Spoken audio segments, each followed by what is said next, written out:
साथमै हुन्छु है। Thank you.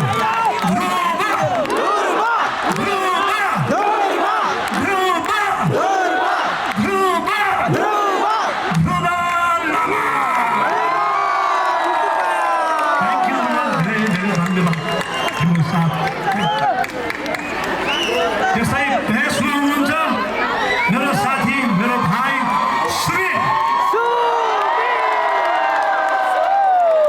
सुमितले एक दिन के भन्यो भन्दाखेरि भाइ सङ्गीत गरियो करले गरेको न रहरले गरेको हो।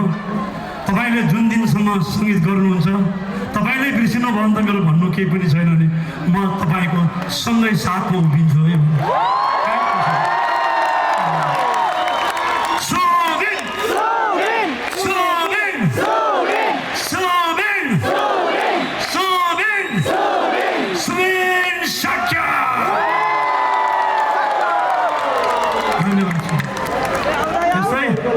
आजको महादेवी हुनुहुन्छ भोजपुरबाट आउनुभएको, अरुण उपत्यकाबाट आउनुभएको, सधैँ हाँसिराख्ने कहिल्यै नरिसाउने मेरो पुरानो साथी शान्ति।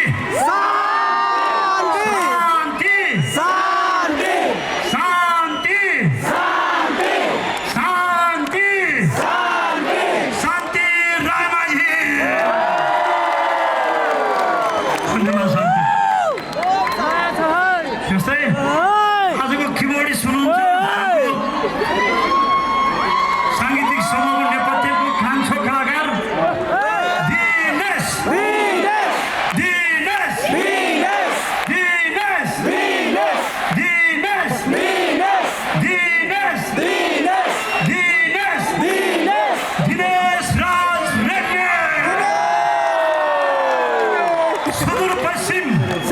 पहिलाको महाकाली अञ्चल होइन सेती अञ्चल, पहिलाको सेती अञ्चलको भुजाङबाट आउनुभएको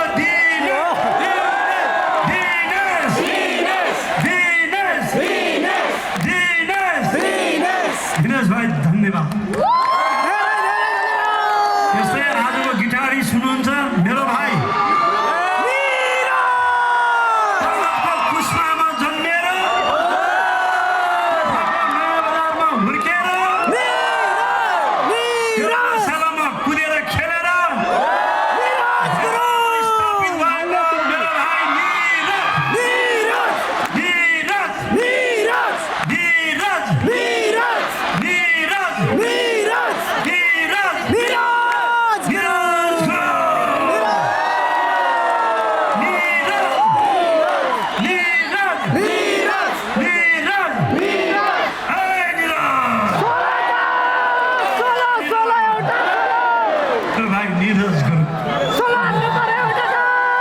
त्यसै म यहीँ जन्मेको, यहीँ खेलेको, यहीँ हुर्केको तपाईँहरूको भाइ छोरा काका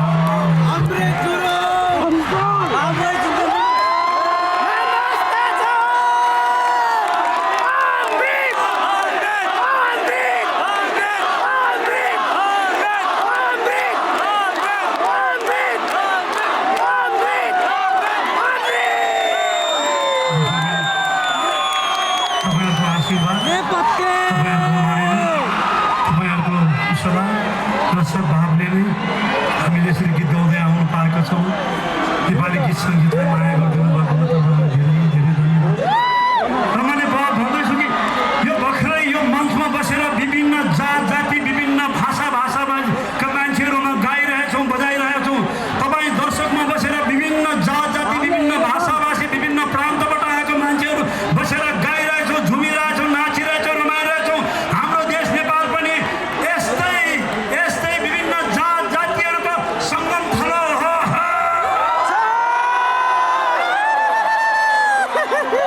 बेला बेलामा हाम्रो यहाँ टुटाउने बेला बेला फुटाउने दुस्साहसहरू गर्छन्, तिमीलाई खबरदार गरौँ। मिलेर बसेका थियौँ, आज पनि मिलेर बसेका छौँ, भोलि पनि मिलेर बसेका